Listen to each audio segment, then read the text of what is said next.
Dear students, in the previous videos we have defined current as well as potential difference. In this video we are going to learn what is the relation between potential difference and current, and a law which is going to determine the relation between potential difference and current is called Ohm's law.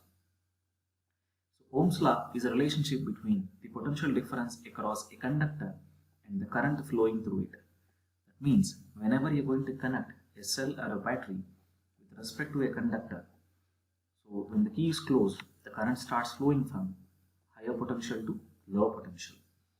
Now, to relate the potential difference and the amount of current passing through the conductor, we are going to use a law called Ohm's law. Ohm is a scientist who derived the relation between the potential difference and current. What is Ohm's law? The current flowing through a conductor is directly proportional to the potential difference between its ends, provided its temperature remains constant. So what is the meaning of that? Simply we can say that the current flowing through a conductor is always directly proportional to the potential difference applied across the ends of the conductor. More the potential, more the current will flow; less the potential, less the current will flow. Or simply we can say V is directly proportional to I.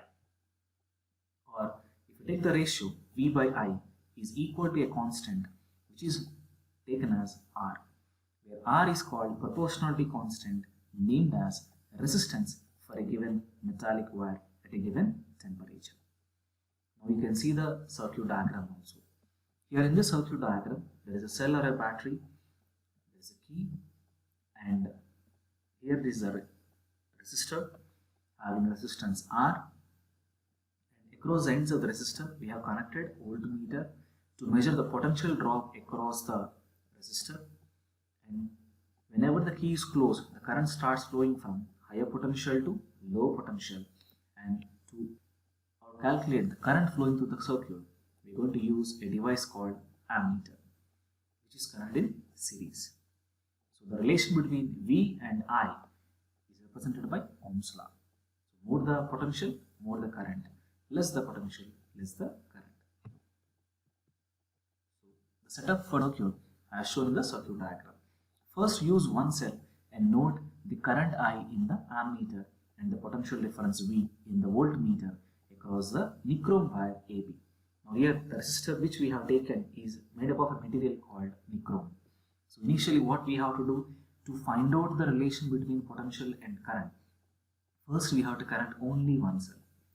So whenever only one cell was connected, measure the current flowing through the circuit by using ammeter and find the potential drop across the nichrome wire.